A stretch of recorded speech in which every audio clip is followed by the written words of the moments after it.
talking about patient dispute resolution from preventing to putting out fires, including using arbitration agreements. I'm probably one of the only non-physician nurses speaking. I'm an attorney licensed since 2009 in California. So some of you are outside of California. Some of these laws may not apply to you that I'm discussing. I'm also partner of Alliance, an international law firm, of counsel to Marino Yabri, a litigation firm, general counsel to Dr. Creamy and Rejuva Medical Aesthetics, and GC of Beverly Hills Rejuvenation Center. And I do also engage in entrepreneurial activities. I have my own law firm, Solve and Win, and LawTake is an online legal services database with legal documents that I'm going to mention in a future slide. So publications relevant to this talk that I thought I would point out, the top two key reasons to use an arbitration agreement in your practice. You can find that online. And then also defamation or legal free speech. That's on my law firm website. Other speaking engagements that I've had. So disclaimer is that this presentation does not constitute legal advice. I am counsel to other attendees, not just Dr. Creamy and Beverly Hills Rejuvenation Center. So examples that I give may apply to various medical practices. And so conflict of interest is don't talk to me about your legal issues with them, please. So the outline that I have is, this is just an overview of what I'm going to talk about. First, prevention, and then putting out fires if the prevention doesn't work, and finally, when you need legal intervention. So another person talked about firing patients. There is a little bit of an overlap with preventing red flags. If you guys were here the other day, I'm talking about a few other things in addition to what she spoke about. I agree with her presentation.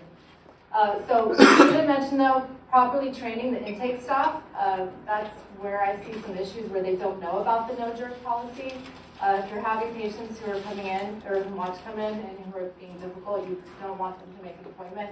A previous LAMCA, Dr. Barrett, was speaking later, talked about if you come through on Yelp, then you can see that they've maybe given one-star reviews to other medical practices. Maybe you do not want to accept them as a patient. And then using a blacklist, some clients asked me about that. It's like considered maybe questionable if you're a primary care provider, but for elective procedures, I have a Department of Health and so this is a letter about HIPAA compliance, and there are exceptions if there's an emergency or the patient may harm themselves or others. That's something that can come up when you're considering, maybe using a blacklist with other practices that the doctor may be affiliated with. But then it also warns that you have to check your state laws. So in California, you have the California Medical Information Act, and that's actually 17 pages, and I'm not going to go into that, but wanted to just point those out. So at the appointment, no red flags. Other people have talked about body dysmorphia, multiple doctors. But actually, I had to deal with some difficult patients who had what my clients described as crazy eyes. They looked like they were deceptive, psycho, very angry, train wrecks. The other photo was just a funny one that I thought I could add. I don't know if that's a red flag to you, but it would be to me. But so watch out for those people. Don't maybe just decline them at the consult. Now, legal forms are also a really important part of prevention and putting out fires. This is an insufficient consent. I found this online. It's only 2 pages. So your patient consents. This is for a fat transfer, a surgery. And if they're deficient or misleading, then you can have problems. Or if there's incorrect information, so you need to update those regularly. This is just a sample consent that I've given to my clients on a fat transfer. It's, sorry about that. It's 16 pages long, so you don't want, you want it to be thorough. And I pointed out that in the corner that there's a comment that says, please check the FDA website for adverse incident reports. You may want to add that to the consent because those are constantly evolving. So here's just another few pages of that same consent that is actually 16 pages, and you want it to be thorough. The patient needs to understand, a reasonable person needs to understand. And so highly recommend that you have your consent, at least one of them reviewed and checked regularly. Then an arbitration agreement, there's been some confusion about that. I've had some clients say to me, I thought I shouldn't use an arbitration agreement. And I was really surprised to hear that because there's really two key reasons why you should have an arbitration agreement. One is confidentiality. It keeps it confidential. And the other is it acts as a deterrent, which I'm going to go into in a second. But that's the standard one-pager that a lot of medical practices have. That's very insufficient. I revamped that. I looked at Kaiser's 26-page arbitration agreement, and I was like, okay, this is very overly complicated for my medical spa clients. But I do want it to have some of the important aspects, like being very efficient, because I don't want my clients to be, having to testify, leaving, for more than one day. So it has a one-day arbitration. It requires arbitrators and experienced in medical malpractice, uses streamlined rules, and requires that it's private and confidential. So when, if you have a dispute and you don't have an arbitration agreement, the patient can sue you in court, and then that's online, and then your malpractice lawsuit, they can find that, other patients can find that. And so I just want to protect my client's confidentiality. And then the other reason is the deterrent aspect. So if a patient is, not able to find an attorney, because most of the good lawyers I know will only take a six-figure case or more, because of, there's a micro cap in California. It says it was $250,000 per year, now it's $350,000. It's going up every year. So you may have more lawyers taking these cases, but previously you would have unrepresented people threatening to go to court, threatening to go to small claims court, and you can't be represented by an attorney. So I said to my clients, by having an arbitration agreement, we tell them, sorry, you have to go to arbitration, and they're not likely to do that. So it does act as a deterrent, I've seen. If you want an arbitration agreement, that's my website. We sell legal documents. Just register, purchase it. It's a flat, I'm selling it as a flat fee, 3 pages.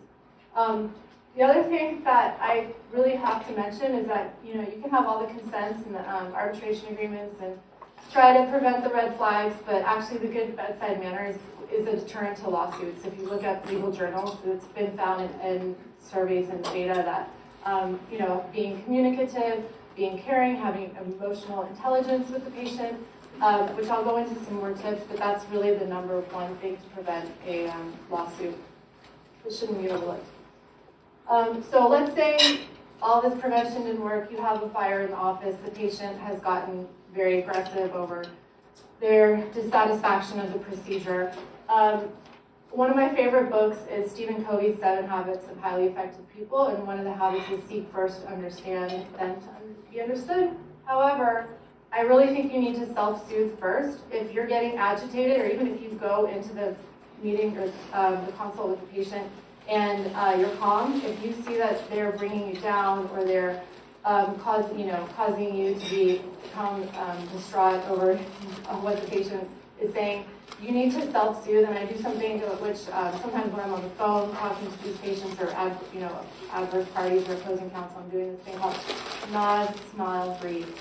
Just breathe in, breathe out. So like a Buddhist technique. I know I'm an attorney teaching this, but I really think that it's very helpful.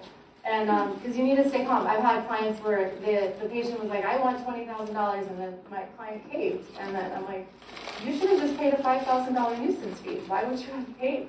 You should have calmed down. But after you calm down, then you need to listen to the patient, and you need to see what the problem is.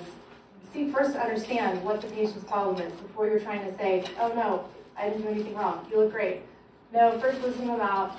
Dalai Lama quote, sometimes silence is the best answer. Just listen, be quiet, especially if you're not going to say something that's going to be helpful. And also, you have to see if the patient has an emergency to avoid patient abandonment issues, which is what Hermine talked about the other day. So here's some key phrases and things to think about. Telling them that you appreciate them as a patient. I'm sorry you feel that way.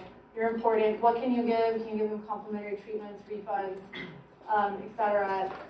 Telling them that that's right, you're right. They love to hear that.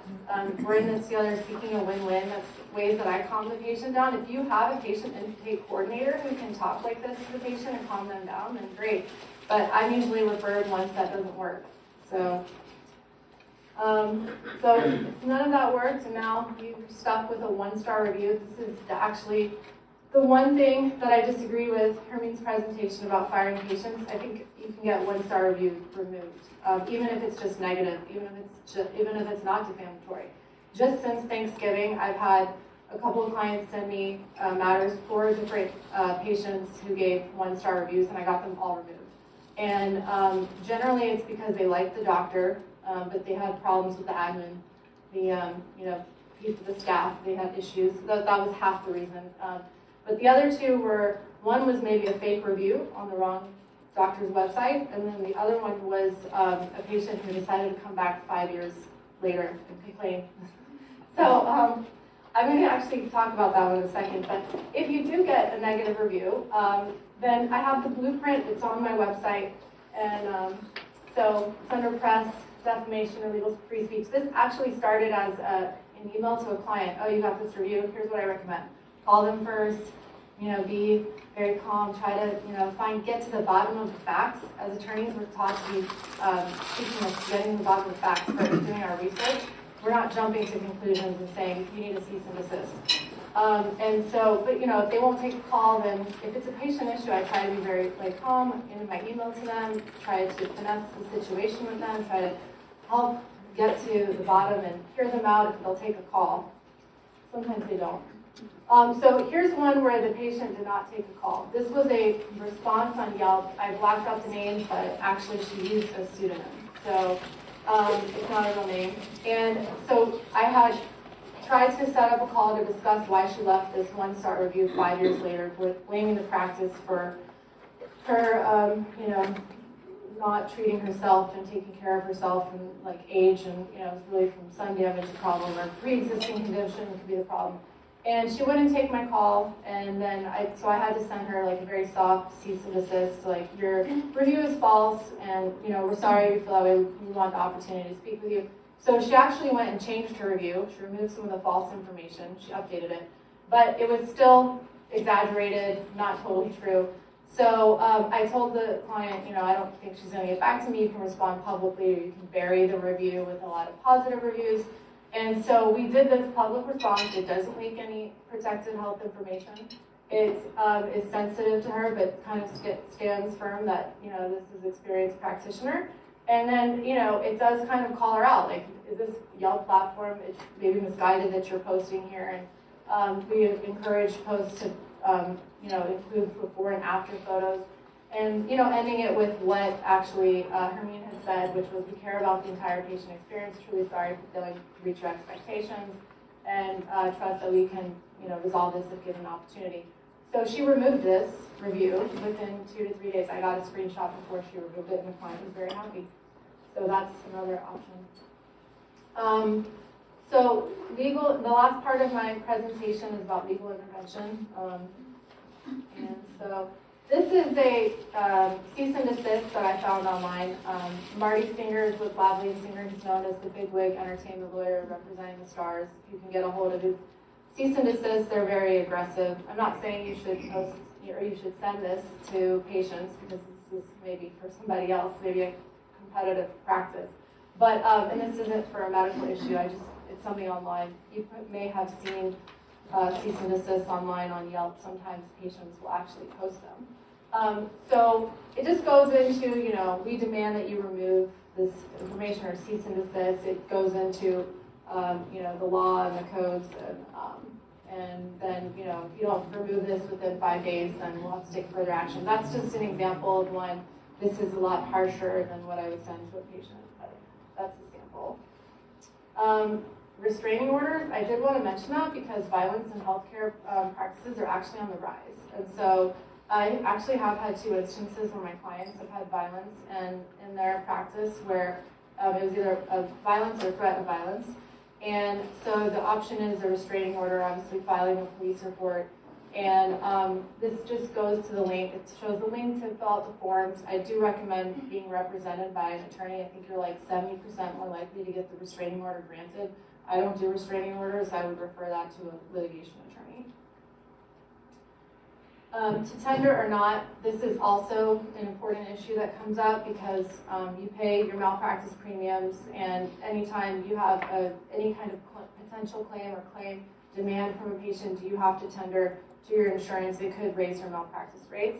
So this is just a sample policy, and because clients don't always read the policies, so well, I have to read it to know whether you have to notify them. This one talks about tendering every demand any demand. Like an intent to sue, obviously that to me is definitely, you have to send that. That means that they're about to sue you in California. You have 1 year from the date when you knew or should have known of an injury to sue, or a maximum of 3 years. So what they're required to do, the patient or plaintiff is required to send an intent to sue 90-day notice saying, we're going to sue you before the 1 year is up. So if you get that, then you need to tender that to your insurance. But any demand and even a potential claim is included. So I have this sample email to the insurer that says, we have a potential claim. We're not trying to raise our policy, basically. That's what it's trying to say. Who's injured, describe the treatment. We're trying to blame this on something else. It wasn't our fault. We've notified the third party about this.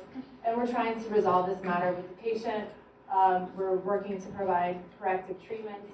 The patient is not represented by counsel. So just to inform your insurance company, that's what we consent. And then finally, releases and settlement agreements. Those are two really important documents that I recommend all of my clients to have. Sometimes you have a situation where the patient is just demanding a refund, and so you can use a simple 2-page release. The settlement agreement is actually 6 or 7 pages long. So when they're demanding a refund, please don't give them a refund until they sign a release, because you don't want them to get their refund and then bring claims against you for whatever, negligence or whatnot. And then also it requires that they keep it confidential, that they don't disparage you. So simple refund release, 2 pages. The settlement agreement is longer. That's just the first page of it. And I made this generic as a sample. I put in there the different things that could go down. I don't know if you guys can read that. I'm sorry, it's not big enough for everybody. But there's various reasons that you might want to put into a settlement agreement issues that could have occurred that should be discussed, which is why I say don't, if you have an attorney, they should really draft this to make sure it's comprehensive. Because you have things going down like a patient saying, you caused a HIPAA breach, you leaked my information. Okay, we want that to be settled. You have where the patient is saying that you posted my photos without my permission. Well, we want that to be settled too. So they're making allegations. They may have sent a notice of intent to sue letter, or whether represented by counsel or not, they may be representing themselves. We want that to be included and mentioned in here. They may have defamed the practice, so we want that mentioned in there. They also may have, what's caused intentional interference. They could have told their friends not to go to the practice. These are things that I mentioned to the patient when I'm trying to settle with them on a call. I'm like, well, you may claim that you were botched. My clients, I don't use that term, but I don't. That's what they're claiming. But you wrote some defamatory reviews. You told your friends not to come to the practice. You tried to extort the practice. That happens a lot, where they're like, if you don't give me my money, I'm going to go to the medical board. So all of that needs to be in a settlement agreement, not in a simple refund release. And it needs to be discussed. So the terms this is the second page of it. The terms are also important. The second part of this slide is, all the different, sorry, I pressed the wrong button. Well, anyway, let me see if I can get this back. Well, that was the last slide anyway. I'm not sure. Tech person coming up here. The terms basically discuss how the patient, you want to have as much time as possible to give the patient their actual refund. If they're like, I want it yesterday, you're like, no, I want to give it to you after 30 days. You want to do, thank you. You want to do a deep internet dive to make sure that this patient has not only posted this 1-star review where you found it, but also maybe on their anonymous Instagram page. So you want the time to make sure before you give them a refund or settlement amount that you have, searched the internet for any types of instances, and it gives them 30 days to calm down. I have 15 days because that's usually like something that is negotiated. But that's something that is important, and how much money, and then all these other sections.